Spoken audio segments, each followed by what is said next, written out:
बंधु माने पवित्र महाविषुव पणा संक्रांति एवं ओडिया नववर्ष उपलक्षे आपण मानकु समस्तंकु मोर हार्दिक शुभेच्छा एवं शुभकामना। बंधु माने आपणकर जदि कर्कट राशि होइथाय तेबे आजिर एही भिडियोटी को आपण थरे मात्र शेष पर्यंत निश्चय देखंतु। कर्कट राशिर व्यक्ति विशेष मानकर जीवन एही पवित्र पणा संक्रांति परठारु बदलिबाकु जाउछि, कारण ग्रह नक्षत्र मानकर चलन रे एक बहुत बड़ परिवर्तन हेबाकु जाउछि, जहा द्वारा आपणक जीवन रे चलीथिबा समस्त दुख कष्ट एवं समस्यार अंत हेबाकु जाउछि एवं पुणी थरे खुशी फेरिबाकु जाउछि। तेबे एही पणा संक्रांति ठारू आपणक जीवन रे चालुथिबा समस्त दुख कष्टर अंत हेबा पई जाउछि। पुनर्बार आपणक जीवन को खुशी फेरिबाकु जाउछि। एही पणा संक्रांति ठारू आपणक जीवन रे कौन सबु परिवर्तन हेबाकु जाउछि ताहा जानिबा पूर्वरु जदि आपणकर मध्य कर्कट राशि होइथाय तेबे भिडियोटी को लाइक करी चैनल टी को सब्सक्राइब करि दियंतु एवं कमेंट बॉक्स रे भक्ति एवं श्रद्धार सहित जय श्री जगन्नाथ निश्चय लिखंतु। तो बंधु माने पूर्वरु आपणकर स्वास्थ्य खराब रहुथिला, धन जनित समस्या देखा देउथिला, आपण ऋण नेइथिले किंतु ऋण सुझी पारु नथिले, ऋणर भार आपणक उपरे बढ़ी जाइथिला, आपणक घर परिवार रे खुशीर वातावरण नथिला, आपणकर शिक्षा क्षेत्र रे मध्य समस्या देखा जाउथिला, आपणकर अननेसेसरी खर्च हेउथिला, समाज रे मान सम्मान कम होई जाइथिला, आपणकु चाकरी प्राप्ति होई पारु नथिला, संतान संतति को नहीं आपण चिंतित रहुथिले, आपणकर व्यापार वाणिज्य रे लॉस हेउथिला, प्रेम जीवन रे मध्य समस्या देखा देउथिला। तेबे एही भली जहाँ भी किछि समस्या आपणक जीवन रे चालुथिला ताहा एही पवित्र पणा संक्रांति परठारु दूर हेबाकु जाउछि। आपणक जीवन रे पुणी थरे खुशी फेरिबाकु जाउछि। आपणक जीवन रे पुनर्बार नूतन सूर्योदय हेबा पई जाउछि। एही महाविषुव पणा संक्रांति दिन सूर्य महाग्रह निजर राशि परिवर्तन करबाकु जाउछंती। एहा सहित 29 मार्च ठारू आपणकर शनिकर राशि मध्य परिवर्तन होई सारिछि, जहा फल रे आपणकर जे शनि अढे चालुथिला ताहार मध्य समाप्त होई सारिछि एवं 5 एप्रिल ठारू मंगल मध्य निजर राशि परिवर्तन करि सारिछंती। तेबे ए सबुर प्रभाव रे एही पवित्र महाविषुव पणा संक्रांति ठारू आपणकर स्वास्थ्य, शिक्षा, प्रेम जीवन, वैवाहिक जीवन, भाग्य, क्यारियर एवं व्यापार वाणिज्यर स्थिति किभଳି रहिबो, आपणको केउ सबु शुभ फल मिलिबो एवं केउ सबु अशुभ फल मिलिबो, आपणक जीवन रे केउ सबु बड़ परिवर्तन हेबो, से विषय रे आजिर एही भिडियो रे आमे माने विस्तार भाबरे आलोचना करिबा। तो बंधु माने आसंतु आरंभ करिबा आजिर एही कार्यक्रम को, जहाँकि जन्म राशि एवं चंद्र राशि उपरे आधारित अटे। तो राशि चक्रर 12 गोटी राशि मध्यरु चतुर्थ राशि हेउछि कर्कट राशि एवं आपणक राशिर अधिपति हेउछन्ति चंद्रमा, जे कि प्रति 2 दिन रे निजर राशि परिवर्तन करिथांती। तेबे सर्वप्रथमे आसंतु जानि नेबा आपणकर स्वास्थ्य किभଳି रहिबो एही महाविषुव पणा संक्रांति ठारू। तो कुंडलीर प्रथम भावटी होइथाय आपणकर स्वास्थ्यर भाव, इम्यूनिटी सिस्टम रो भाव एवं आपणक प्रथम भावर अधिपति हेउछन्ति चंद्रमा। तो चंद्रमा प्रति 2 दिन रे निजर राशि परिवर्तन करिथांती। तो बंधु माने एही पवित्र पणा संक्रांति परे आपणकर स्वास्थ्य बहुत भल रहिबो, स्वास्थ्य को नेकी चिंता करिबार कोनोसी भी आवश्यकता रहिबो नाही। तेबे बुध जेहेतु शनि एवं राहुंक सहित आपणकर नवम भावरे एकत्र अछंती, तो स्किन रिलेटेड किछिटा प्रॉब्लम देखा दे पारे, एलर्जी इन्फेक्शन भली किछि छोट मोट समस्या देखा देबो एवं आपण निजर खाद्यपेय उपरे टिके नियंत्रण रक्षा करंतु। एहा व्यतीत आपणकर स्वास्थ्य रे अन्य कोनोसी प्रकारर भी समस्या देखा देबो नाही। एबे आसंतु जानिबा आपणकर शिक्षा क्षेत्र किपरि रहिबो एही पवित्र पणा संक्रांति परे। तो बंधु माने कुंडलीर पंचम भावटी होइथाय आपणकर शिक्षार भाव एवं आपणकर पंचम भावर अधिपति हेउछन्ति मंगल। तो मंगल आपणकर प्रथम भावरे विराजमान अछन्ति। एहा व्यतीत गुरुंकर दृष्टि मध्य आपणकर पंचम भाव उपरे रहुछि।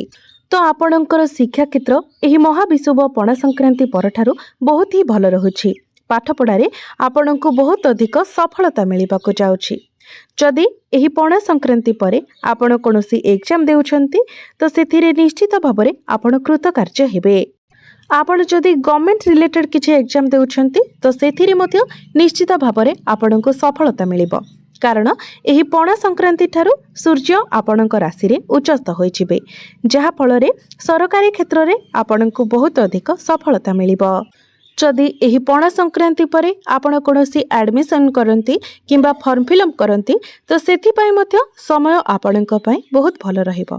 तो एही पणा संक्रांति परे आपणकर पाठ पढ़ा बहुत ही भल रहिबो। एबे आसंतु जानि नेबा आपणकर प्रेम जीवन किपरि रहिबो एही पवित्र पणा संक्रांति परे। तो बंधु माने कुंडलीर पंचम भावटे आपणकर शिक्षार भाव हेबा सहित पंचम भावटे मध्य होइथाय आपणकर प्रेम जीवनर भाव। तो मु आपणको कहि सारिछि जे आपणकर पंचम भावर अधिपति हेउछंती मंगल। मंगल आपणकर प्रथम भावरे विराजमान अछंती। तेबे प्रेम जीवन रे आपणको आपणकर क्रोध उपरे नियंत्रण रक्षा करिवार अछि कारण मंगल आपणकर प्रथम भावरे गोचर करिवे एवं निचस्थ होइजिबे जहा फल रे आपणकर आपणको क्रोध उपरे नियंत्रण रहिबो नाही। तो बंधु माने आपण निज उपरे एवं निजर बाणी उपरे नियंत्रण रक्षा करंतु कारण आपणको कथा द्वारा ही आपणको प्रेम जीवन रे समस्या सृष्टि हेबो नचेत आपणकर प्रेम जीवन एही पणा संक्रांति परे बहुत भल रहुछि जेहेतु गुरुंकर दृष्टि पंचम भाव उपरे रहुछि तो आपणक मध्यरे जेते झगड़ा हेले मध्य समस्या आसिले मध्य गुरु ताहा दूर करिदेबे एवं आपणक मध्यरे भल पाइबा सेमिति ही रहिबो। तेबे आपण जदि निजको नियंत्रण रे रखन्ते तो आपणक मध्यरे कोनोसी प्रकारर समस्या ही आसीबो नाही। एबे आसंतु जानिबा आपणकर वैवाहिक जीवन किपरि रहिबो एही पवित्र पणा संक्रांति परे। तेबे बंधु माने कुंडलीर सप्तम भावटी होइथाय आपणक वैवाहिक जीवनर भाव आपणक जीवन साथीर भाव। तो आपणकर सप्तम भावर अधिपति हेउछंती शनि। शनि आपणकर नवम भावरे गोचर करूछंती मात्र शनि आपणकर नवम भावरे राहुक सहित विराजमान अछंती। शनि एवं राहु एकत्र हेबा फଳରେ श्रापित दोषर निर्माण हेउछि। तेबे पूर्वरु शनि जेतेबेले आपणकर अष्टम भावरे थिले तो आपणकर शनि अढ़े चलीथिला जहा फଳରେ आपणक जीवन साथींकर स्वास्थ्य प्रायतः खराब रहुथिला। आपणकर वैवाहिक जीवन रे मध्य अनेक प्रकारर समस्या देखा देउथिला।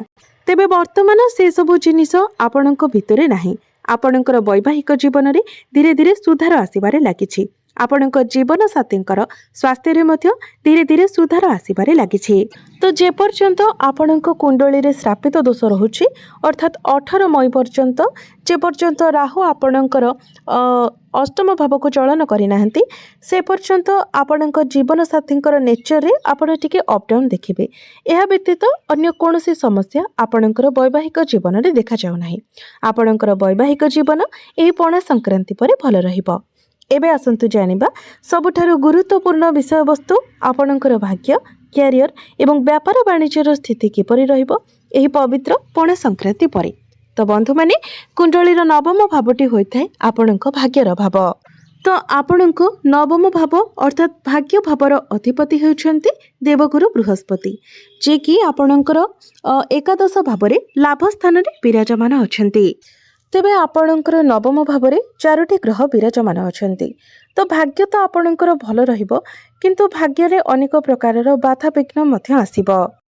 तेणु जदि आपणकर सेमिति किछि अर्जेंट नाही इमरजेंसी नाही तो आपण तरबरिया भावरे कोनोसी डिसिजन नियंतु नाही किंबा तरबरिया भावरे कोनोसी कार्य मध्य करंतु नाही कारण आपणकर नवम भावरे पितृदोष श्रापित दोष ए सबुर निर्माण हेउछि कालसर्प दोषर मध्य निर्माण हेउछि।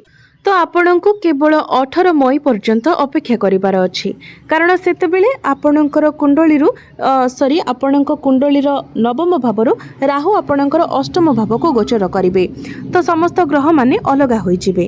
तापरे आपण जदि कोनोसी बड़ कार्य करबा को चाहिबे सेतेबेले आपण करि परिबे। तेबे आपण शुभ मंगलिक जदि कोनोसी कार्य करबा पई चाहुछन्ते ताहा आपण करि परिबे किंतु आपण जदि ट्रेडिंग रे कोनोसी इन्वेस्टमेंट करबा पई चाहुछन्ती शेयर मार्केट रे कोनोसी इन्वेस्टमेंट करबा पई चाहुछन्ती सेथिरे आपण सतर्क रहिबा उचित। एबे आसंतु जानिबा आपणकर क्यारियर किपरि रहिबो एही पवित्र पणा संक्रांति परे। तो बंधु माने कुंडलीर दशम भावटी होइथाय आपणकर क्यारियर भाव कार्यक्षेत्रर भाव। आपणकर दशम भावर अधिपति हेउछन्ती मंगल। मंगल आपणकर प्रथम भाव में गोचर करुछंती। तो क्यारियर आपणकर एही पणा संक्रांति परे बहुत ही भल रहिबो। पणा संक्रांति परे आपणक क्यारियर जहाँ भी किसी बाधा विघ्न आसुथिला से सब दूर होइजिबो। आपण जदि टार्गेट बेस कोनोसी कार्य करुछंती तो आपणकर टार्गेट मध्य कंप्लीट होइजिबो। तेबे मंगल जेहेतु आपणकर प्रथम भाव में निचस्त होइजिबे तेणु आपण टिके आपणकर क्रोध उपरे नियंत्रण रक्षा करंतु, कारण एही समय आपणक मध्यरे क्रोध अत्यधिक रहिबो। निजर क्रोध निजर एग्रेशन उपरे आपणको कंट्रोल करिवार अछि। एवं जो मानक निकटरे कोनोसी चाकरी बाकरी नाही तो एही पणा संक्रांति परे आपणको चाकरी मिलिबार मध्य बहुत अधिक संभावना रहुछि। सेति पई आपण निजर चेष्टा जारी रखंतु, कारण सूर्य आपणकर कुंडली रे दशम भाव में उच्चस्थ होइजिबे। सूर्य हेउछंती सरकारी कारक ग्रह, जहा फल रे आपणको सरकारी चाकरी क्षेत्र रे अधिक सफलता मिलिबो। पणा संक्रांति परे चाकरी क्षेत्र रे आपणको मान सम्मान प्राप्ति हेबो, अचीवमेंट्स मिलिबो। चाकरी क्षेत्र रे आपणकर प्रमोशन मध्य होई पारे। आपण निजर क्यारियर रे एही पणा संक्रांति परे बेटरमेंट देखिबाको पाइबे। बिजनेस रो कथा जदि कहिबा, शुक्र एवं बुध एकत्र अछंती तो बिजनेस आपणको पई बहुत ही भल रहिबो। एही पणा संक्रांति परठारु बिजनेस रे आपण ग्रोथ करिवे। बिजनेस को आपण आग को बढ़ाइबा को चेष्टा करिवे। बिजनेस रे आपणकर फाइनेंशियल ग्रोथ हेबो, आपणकर इनकम बढ़िबो, नुआ क्लाइंट्स एवं कस्टमर आपणको मिलिबे। तो जेहेतु आपणकर राशि रे शनि अढ़ेर समाप्त हो सारी तो पूर्वर आपण जो डिप्रेशन ने थिले, टेंशन ने थिले, पारिवारिक अशांति रहुथिला, क्यारियर रे अनेक बाधा विघ्न आसुथिला, प्रेम जीवन रे वैवाहिक जीवन रे जो सब समस्या मान आसुथिला से सब वर्तमान आपणक जीवन रो धीरे धीरे दूर होइजिबो। ए सब रे आपण धीरे धीरे इम्प्रूवमेंट देखिबा को पाइबे। आपणकर स्वास्थ्य रे जो अवनति थिला ताहा मध्य दूर होइजिबो। आपण निजर स्वास्थ्य रे धीरे धीरे सुधार देखिबा को पाइबे। स्वास्थ्य जनित समस्त समस्या गुड़िक आपणकर दूर होइजिबो।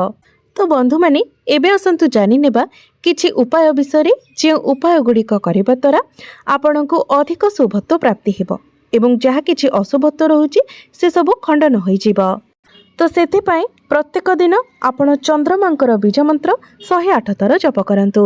प्रत्येक दिन आपण हनुमान चालीसार पाठ करंतु एवं प्रत्येक दिन आपण उदित सूर्य को तंबा पात्र रे जलार्घ्य अर्पण करंतु। एहा सहित प्रत्येक दिन आपण गुरुंकर बीज मंत्र मध्य 108 थर जप करंतु। निश्चित भावरे आपणकर समस्त अशुभत्व गुड़िक खंडन होई आपणको शुभत्व प्राप्ति हेबो, आपणकर भाग्य रे उन्नति आसीबो। तो बंधु माने आपणकर जीवन मंगलमय हेउ, एहा ही ईश्वरंक निकटरे मोर प्रार्थना। धन्यवाद।